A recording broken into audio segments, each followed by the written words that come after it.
மாண்புமிகு பேரவைத் தலைவர் அவர்களே,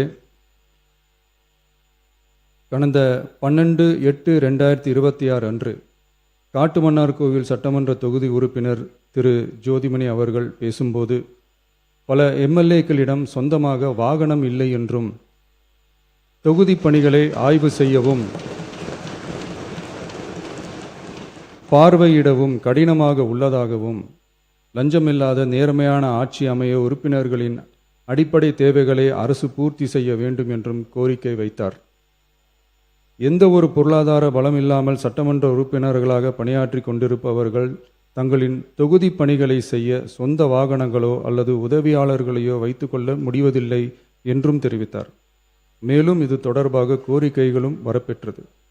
மக்களாட்சியின் மிக முக்கிய தூண்களில் ஒன்றாக விளங்குபவர்கள் மாண்புமிகு சட்டமன்ற உறுப்பினர்கள்.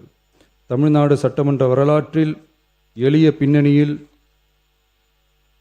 இருந்து பணபலமோ அரசியல் பின்னணியோ இன்றி மக்களின் பேராதரவோடு முதன்முறையாக சட்டமன்றத்திற்கு தேர்வு செய்யப்பட்டுள்ள முதல் தலைமுறை சட்டமன்ற உறுப்பினர்களின் எண்ணிக்கை குறிப்பிடத்தக்க அளவில் உயர்ந்துள்ளது.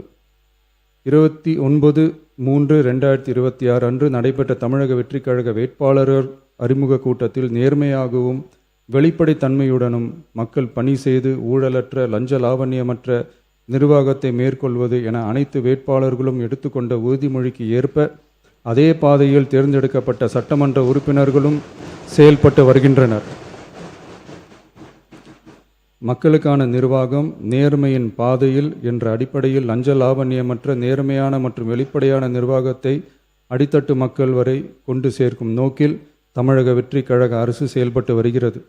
தங்களது தொகுதி மக்களின் குறைகளை கேட்டறியவும் அரசு திட்டங்கள் மக்களை சென்றடைவதை கண்காணிக்கவும் தங்களின் தொகுதி முழுவதும் தொடர் பயணங்களை சட்டமன்ற உறுப்பினர்கள் மேற்கொள்ள வேண்டியுள்ளது.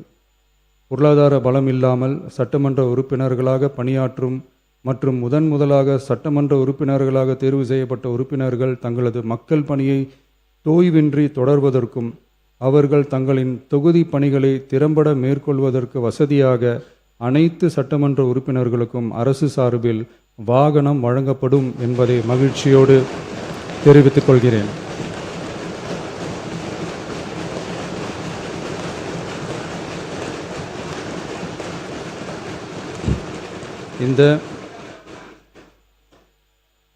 இந்த அறிவிப்பு சட்டமன்ற உறுப்பினர்கள் தங்களின் பயண தேவைகளுக்காக பிறரை சார்ந்து இருப்பதை தடுத்து அவர்கள் எவ்வித சமரசமும் இன்றி சுதந்திரமாகவும் நேர்மையாகவும் தங்களின் தொகுதிக்கு உட்பட்ட கிராமப்புற மற்றும் தொலைதூர பகுதிகளுக்கு எளிதாக பயணம் செய்து தொகுதி முழுவதும் உள்ள மக்களை நேரடியாக சந்தித்து அவர்களின் குறைகளுக்கு தீர்வு காண வழிவகுக்கும். அதோடு மட்டுமின்றி சட்டமன்ற உறுப்பினர்களின் பொருளாதார சுமையை குறைத்து கடைக்கோடி மக்களுக்கு லஞ்ச லாவண்யமற்ற நேர்மையான மற்றும் வெளிப்படையான நிர்வாகத்தை அளிக்கவும் உதவும். மேலும் சட்டமன்ற உறுப்பினர்கள் தங்களது தொகுதி சார்ந்த பல்வேறு பணிகளை மேற்கொள்ள ஏதுவாக சட்டமன்ற உறுப்பினர்கள் ஒரு உதவியாளரை நியமித்துக் கொள்வது அவசியம் என கருதப்படுகிறது.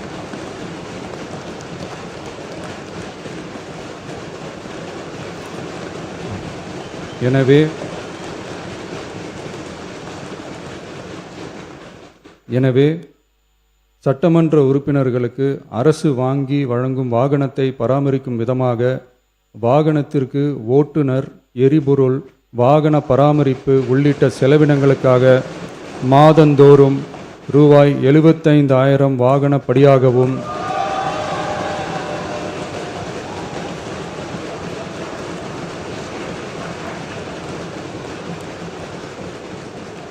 அலுவலக பணிகளில் உதவி செய்ய ஓர் உதவியாளரை நியமித்துக் கொள்ள மாதந்தோறும் ரூபாய் 25,000 உதவியாளர் படியாகவும்